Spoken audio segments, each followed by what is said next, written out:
I was 68 when my world shattered, though the pieces had been loosening for years without me noticing. My name's Eleanor, and I'd built a life I was proud of, brick by stubborn brick. Widowed at 45, I raised Daniel alone in our small upstate New York house, its creaky front porch and rose bushes my refuge through sleepless nights. I was a high school history teacher for 30 years, grading papers by lamplight, stretching every paycheck to cover Daniel's soccer cleats, college applications, and the occasional pizza night that made him grin. My hands, lined from years of chalk dust and gardening, held the weight of a life carved out for him. I wasn't wealthy, but I'd saved carefully $50,000 for his wedding, a gift to make his day unforgettable, and $100,000 for a honeymoon in Santorini, a place I'd only seen in magazines. I wanted Daniel and his new wife Sophie to have the kind of joy I'd lost when my husband, Tom, died of a heart attack all those years ago. The wedding day dawned golden, the kind of September light that makes everything feel possible. The venue, a rustic barn an hour from town, smelled of cedar and wildflowers. I'd spent months helping plan it, from choosing the peony centerpieces to booking a photographer who promised to capture every laugh, every tear. I wore a navy dress I'd splurged on, its soft fabric hugging my frame, making me feel elegant, despite my gray hair and the laugh lines etched deep around my eyes. I caught my reflection in the barn's window and smiled. I was still here, still standing proud to see my son marry. Daniel looked like a dream in his tailored suit, his dark hair swept back, his grin wide as he stood at the altar. Sophie was radiant beside him, her auburn curls pinned with pearls, her white gown catching the light like something from a fairy tale. I bustled around, greeting aunts and cousins, checking the caterer's timeline, making sure the three-tiered vanilla cake, Daniel's favorite, was perfect. My heart swelled watching them exchange vows, their hands clasped tight. I'd done this.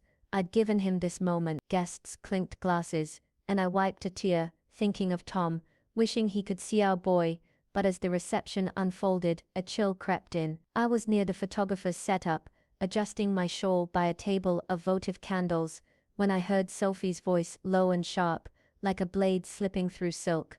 "Make sure she's not in the main shots. Crop her out if you have to. This is our day." I froze, my fingers clutching the shawl's fringe. The photographer, a young man with a nervous nod, glanced my way, then away. I followed his gaze to Daniel, standing a few feet off, his eyes fixed on the floor. He'd heard her, he nodded faintly, not meeting my stare. My heart thudded, a dull, heavy rhythm. Sophie meant me. Her words weren't an outburst. They were calculated, deliberate, like she'd been waiting to say them. I didn't cry. I didn't march over and demand an explanation. I straightened my spine, smoothed my dress, and walked back to the dance floor. I smiled through the toasts, my voice steady as I raised a glass to their future.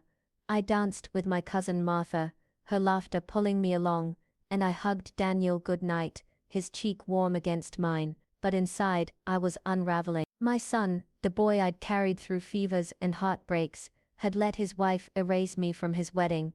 The photographer's lens, paid for with my savings, was now a tool to cut me out of their story. The betrayal sank deep, a cold ache spreading through my chest, settling somewhere I couldn't reach. I drove home that night, the road blurring through unshed tears.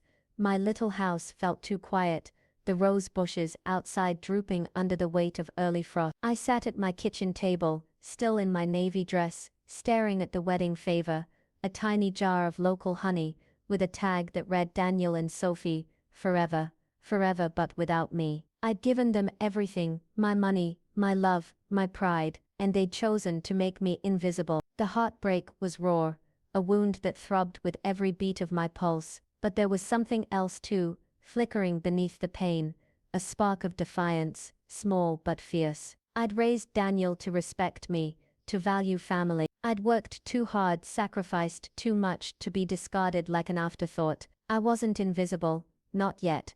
That night, I didn't sleep. I paced my living room, the floorboards creaking under my bare feet, and thought about the $100,000 I'd gifted them. It was in a joint account, my name still on it for tax reasons. They were leaving for Santorini in a week, their bags probably already packed with dreams of blue domes and white cliffs. Let them plan, let them smile. I wasn't ready to decide what came next, but I knew one thing.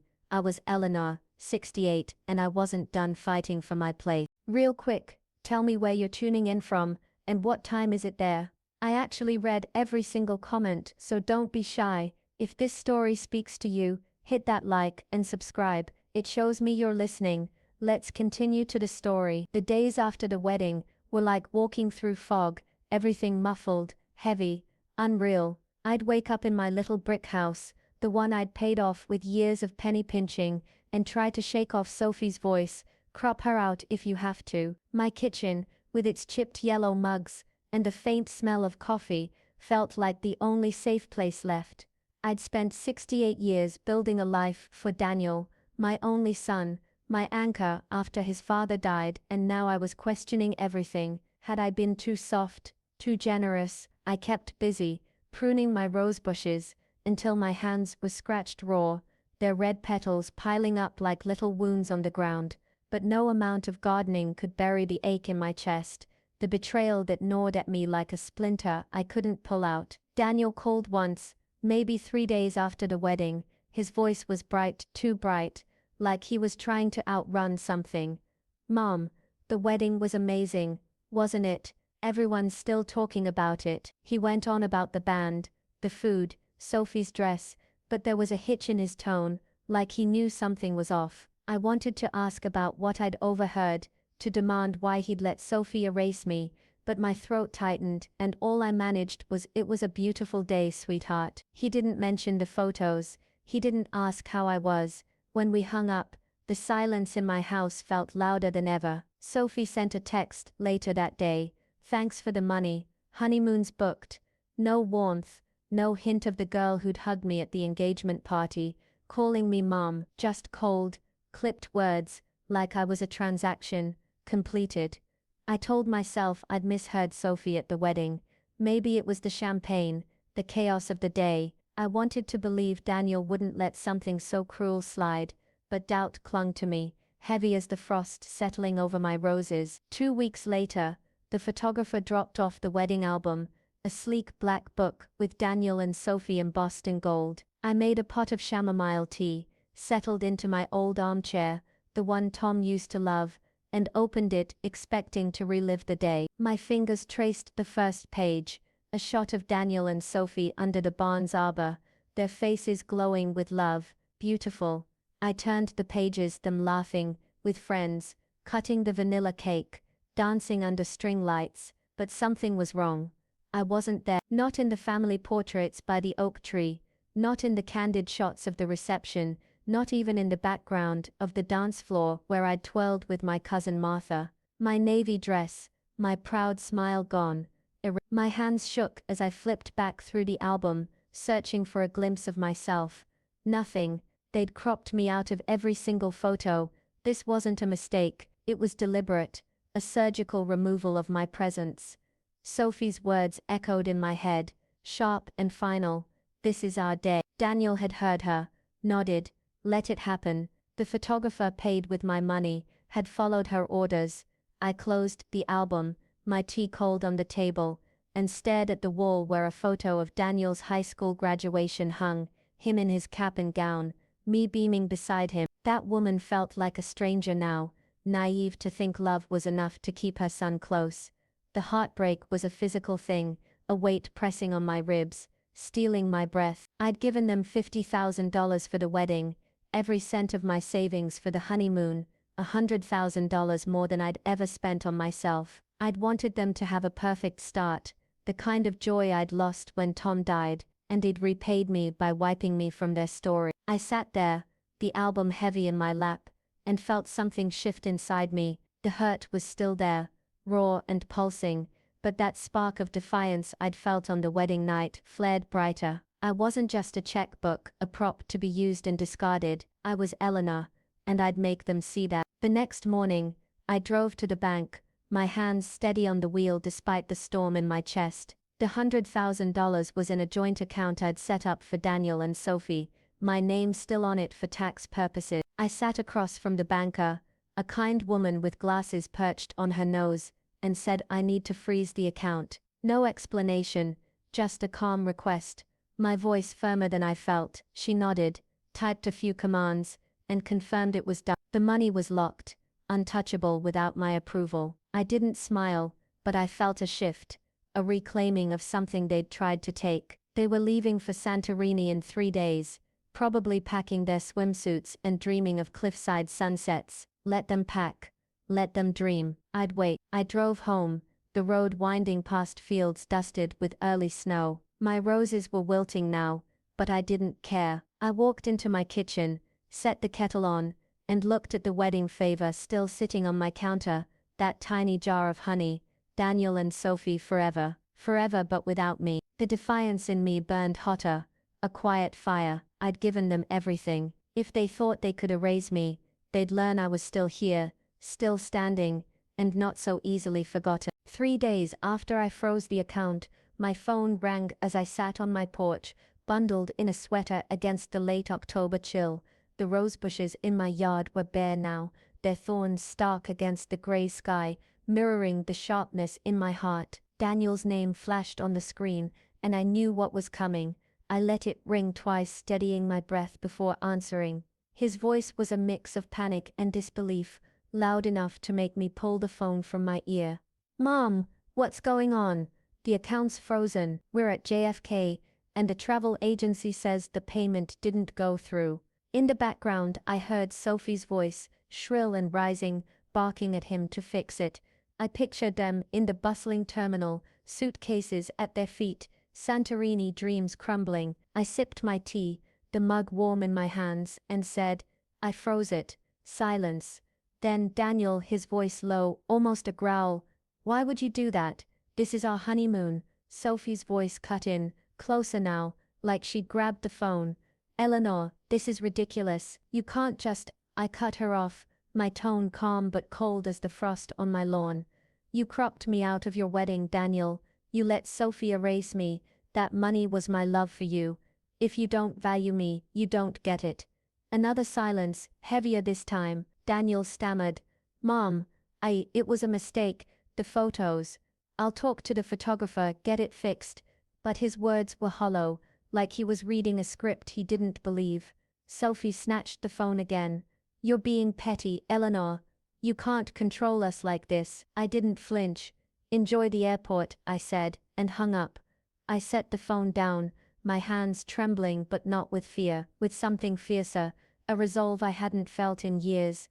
I'd spent 68 years building a life for Daniel, sacrificing my own dreams to give him a future. The $100,000 was my final gift, a piece of my heart wrapped in decades of scrimping, and they'd thrown it back in my face, erasing me from their wedding album, like I was nothing. The heartbreak was still there, a dull ache in my chest, but the defiance burned brighter now, a fire that warmed me against the cold. They didn't board the plane. I knew because Daniel texted an hour later, his words frantic. "Mom, please, we're stuck, release the funds." "I'm sorry." I didn't reply. Let them sit in their mess, stranded in a terminal with nowhere to go. That evening, I walked through my house, the floorboards creaking under my slippers. I stopped at the mantel, where a photo of Daniel and me sat, him at 8, gap-toothed and grinning, me kneeling beside him at a county fair, cotton candy in his hand. My boy, I'd raised him to respect family, to value the sacrifices I made after his father died. Where had I gone wrong? Sophie's influence was part of it, I knew. She'd swept into his life 3 years ago, all charm and ambition, a marketing exec with a smile that could sell ice in a snowstorm. I'd liked her at first, admired her drive, the way she made Daniel laugh, but the cracks showed early, her subtle digs about my old-fashioned house, her insistence on planning the wedding, her way, her quiet resentment when I offered advice.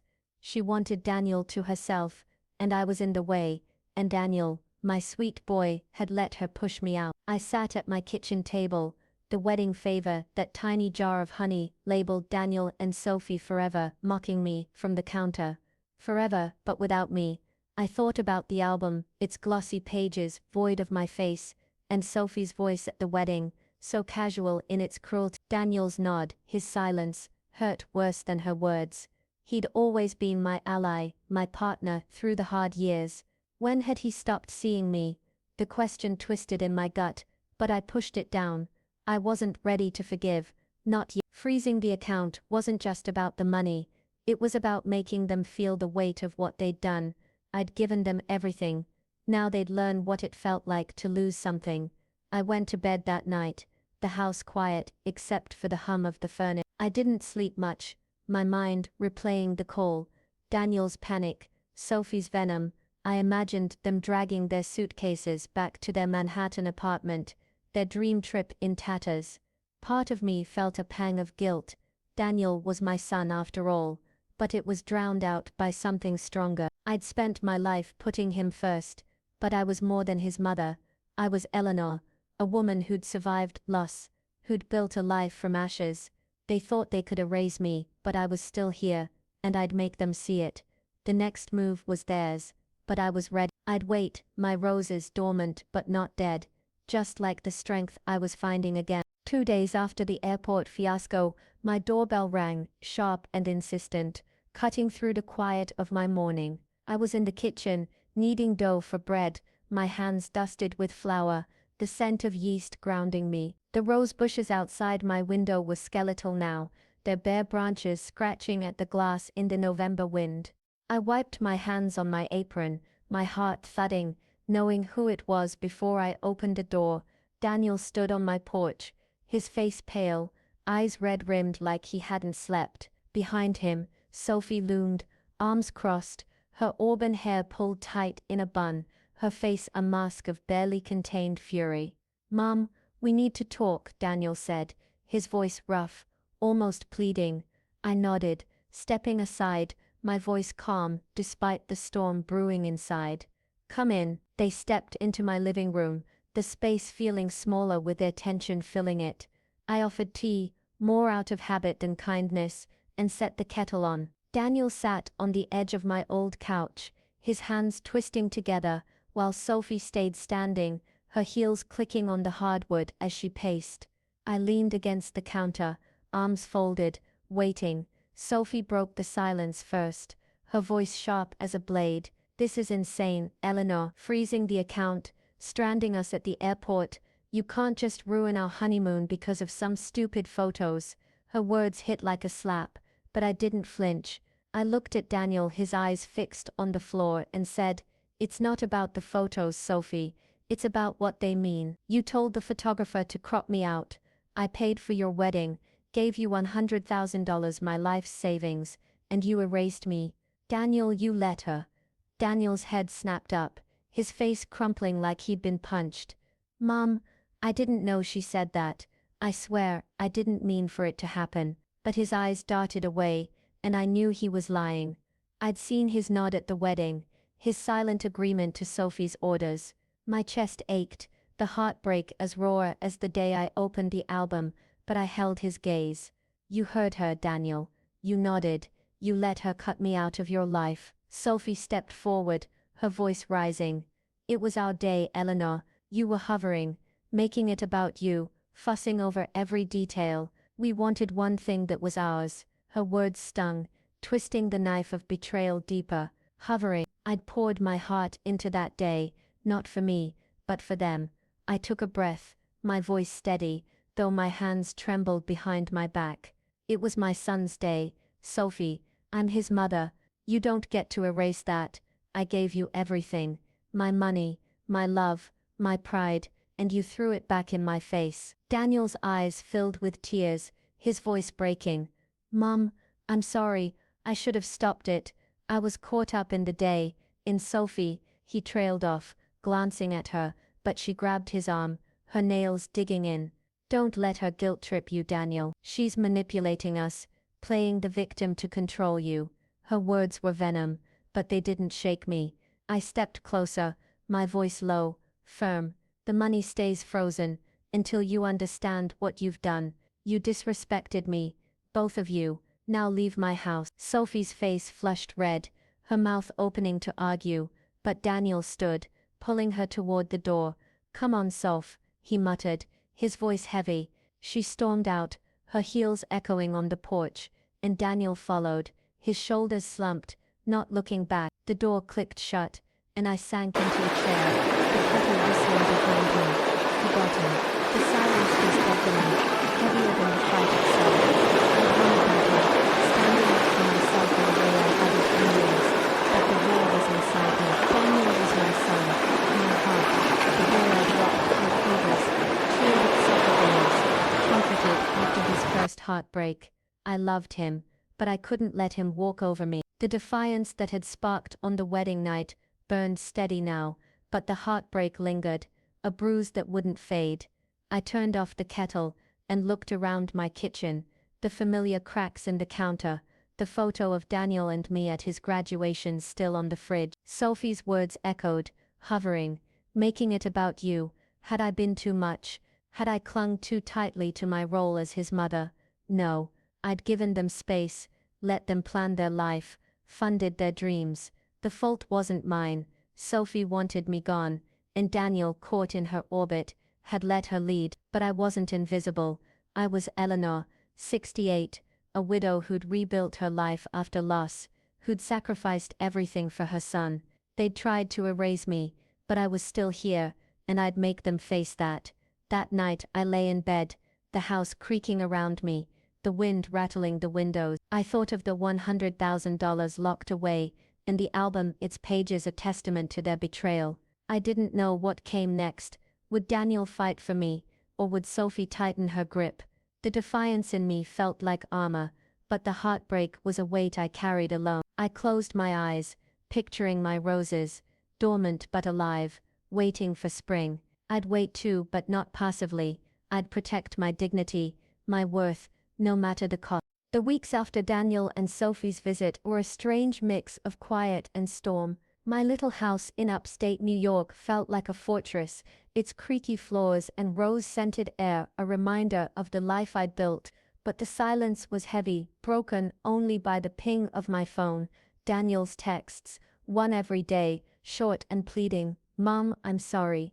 Can we talk?" Sophie stayed silent, her pride a wall I couldn't breach. I didn't reply to Daniel, not yet. The heartbreak of his betrayal, the sting of Sophie's words at the wedding, crop her out still burned, but the defiance I'd found was stronger now, a steady flame that warmed me through the November chill. I was a widow, who'd raised a son alone, and I wasn't ready to let them erase me, not without a fight. I needed to move forward, to find something beyond the hurt. I called a lawyer the next week, a sharp woman named Linda, who'd helped a friend with a will. Over coffee in her cozy office, I explained the $100,000 in the joint account, still frozen, my name tied to it. "Can I keep it locked?" I asked. She nodded, her pen tapping the desk. "It's your money, Eleanor, you can do what you want." I had her draft papers to ensure the funds stayed untouchable, without my approval, a legal shield for my peace of mind. It wasn't just about the money, it was about control, about refusing to be a footnote in their story. I walked out feeling lighter, like I'd reclaimed a piece of myself.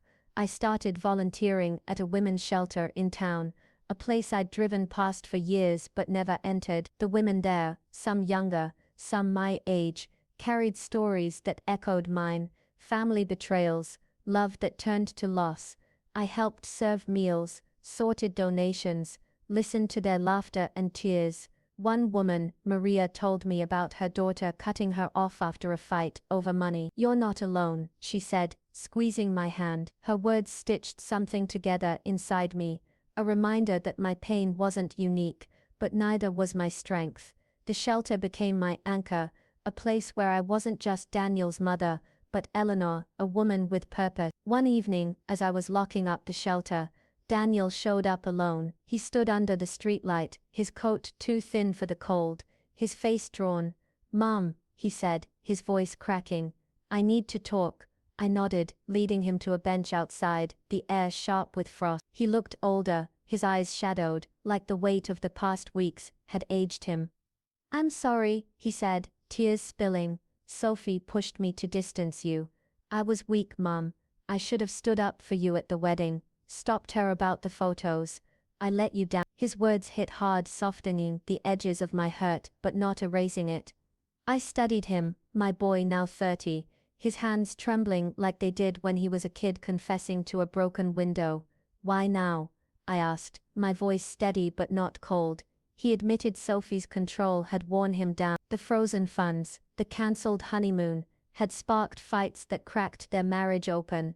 She's furious, says I'm too tied to you, he said. But I see it now, she wanted you gone to have me to herself. I listened, my heart caught between love and weariness. You broke my heart, Daniel, I said. I gave you everything, and you let her erase me, he nodded, wiping his eyes. I want my mom back. I'll do whatever it takes. I hugged him, his familiar warmth pulling at me, but I didn't unlock the account. Earn my trust, I told him. Show me you mean it. A month later, Sophie left him. Daniel called to tell me, his voice flat, she'd packed her bags, unwilling to live without the $100,000 or the control she'd lost. He moved back to our town, renting a small apartment and taking a job at a local hardware store. We started rebuilding, dinners at my kitchen table, quiet talks about the past, his apologies growing deeper, more honest. I saw glimpses of my boy again, but I kept my guard up, the lawyer's papers a reminder of my boundaries. One spring morning, as my roses bloomed again, I made a decision. I donated half the $100,000 to the shelter, a gift to women like Maria, like me, who'd fought to reclaim their worth. The other half I kept for myself, a fund for my own dreams, maybe a trip to see the Grand Canyon, a place Tom and I had planned to visit. I told Daniel over dinner, his face falling but not breaking. I understand, he said. I don't deserve it. He was trying, showing up, learning to respect me again. It was enough, for now. I stood in my garden that evening, the roses vibrant under the setting sun. The heartbreak hadn't vanished, it lingered, a scar I'd carry, but I'd found something stronger. I was Eleanor, woman who'd survived loss and betrayal, who'd learned to stand tall. They'd tried to crop me out, but I'd written myself back into the story. The future was uncertain, but it was mine, and I'd face it with the same defiance that had carried me this far.